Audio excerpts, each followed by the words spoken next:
বিয়ের জন্য মাদ্রাসার ছেলে মেয়ে ভালো নাকি জেনারেল ছেলে মেয়ে ভালো? একজনও 100% ভালো না। একটা কারণ আছে, একটু শুনে নেন। এটা যারা বিয়ে করেন নাই, এখনও ফ্যান্টাসিতে ভোগেন, শুনেন। বিয়ের ক্ষেত্রে একটা হাদিসকে মাথায় নিয়ে পরে বিয়ে করবেন, না হলে এই জায়গায় যদি ভুল হয়, এই ভুলের প্রায়শ্চিত্ত করা সারা জীবন চলে যাবে, এই প্রায়শ্চিত্ত আপনি করতে পারবেন না। মারাত্মক সেন্সিটিভ বিষয়, আবেগের দিয়ে সব কিছু ডিল করা যায় না। বিয়ে বিষয়টা অনেকে প্রশ্ন করে যে হুজুর, বিয়ের জন্য হুজুর ছেলে ভালো হবে নাকি জেনারেল ছেলে ভালো হবে? আবার অনেকে প্রশ্ন করে যে বিয়ের জন্য হুজুরানি মেয়ে মানে মাদ্রাসার মেয়ে ভালো নাকি জেনারেল একজন মেয়ে ভালো? আমি বলি, রসুলের একটা হাদিস এখানে মাথায় রাখেন, পুরাপুরি আপনি স্পষ্ট হয়ে যায়। আল্লাহর হাবিব সাল্লাল্লাহু আলাইহি ওয়াসাল্লাম জানিয়েছেন, 4টা জিনিস দেখে বিয়ে করা হয়।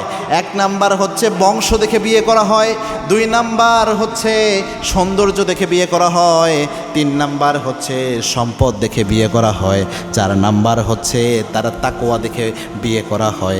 আল্লাহর হাবিব সাল্লাল্লাহু আলাইহি ওয়াসাল্লাম বলছেন, ফাজফারু বিজাতিদ্দিন, যদি তাকওয়া কারোর মধ্যে পাও, দিনদারিতা কারোর মধ্যে পাও, সুন্দর চরিত্র, গুড ক্যারেক্টারিস্টিক্স কারোর মধ্যে পেয়ে যাও, ভালো ক্যারেক্টার রয়েছে কারো, তাহলে তাকে তোমরা প্রাধান্য দাও। অন্য 3টা একটু কম হলেও এইটাকে প্রাধান্য দাও, মানে হচ্ছে ভালো চরিত্র, উত্তম চরিত্র।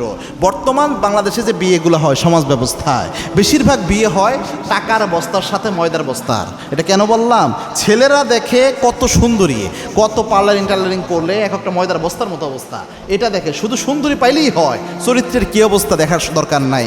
অনেকে রয়েছে 10 জায়গায় প্রেম করছে, এটা শুনছে যে আগে অনেকগুলো রিলেশন ছিল, কই তাও সমস্যা নাই, মেয়ে সুন্দরী, এরকম একটা অবস্থা। আর মেয়ের বাবারা দেখে যে কত টাকা কামাই করে, বলে যে ঘুষ খায় আপনার জামাই, এমনি বেতন খুব কম, কয় কোনো সমস্যা নাই, এখন একটু একটু ঘুষ খাইতেই হয়, ঘুষ না খাইলে বাংলাদেশে চলা খুব কঠিন, এরকম একটা অবস্থা। এইভাবে বিয়ে হওয়ার কারণে বেশিরভাগ ডিভোর্স হচ্ছে বর্তমান। এইগুলার কারণে মানসিক অশান্তিতে ভুগে, এইগুলার কারণে দাম্পত্য জীবনে মানুষ এখন অসুখী। এজন্যে দিনদারিতাকে প্রাধান্য দেন। সে হতে পারে মাদ্রাসার, সে হতে পারে জেনারেল। এইটা যদি হয়, মাদ্রাসার হলো তারও ভালো, একজন আলেম পেলেন, সেক্ষেত্রে ভালো হয় আরও বেশি। যদি দিনদার হয় তাহলে ভালো, আর দিনদার না হলে তাহলে মাদ্রাসার হোক আর যাই হোক, জীবনে ভোগান্তের কোনো শেষ থাকে না। আর যদি কোনো কলেজেরও দিনহীন হয়, তাকে তো নেওয়াই যাবে না, ডেঞ্জারাস একটা অবস্থা। আবার কলেজের যদি দিনদার হয়, আরও বেশি পরীক্ষিত, কেননা কলেজের দিনহীন অনেক ক্ষেত্রে পরিবেশ থাকে কিছু কিছু জায়গায়।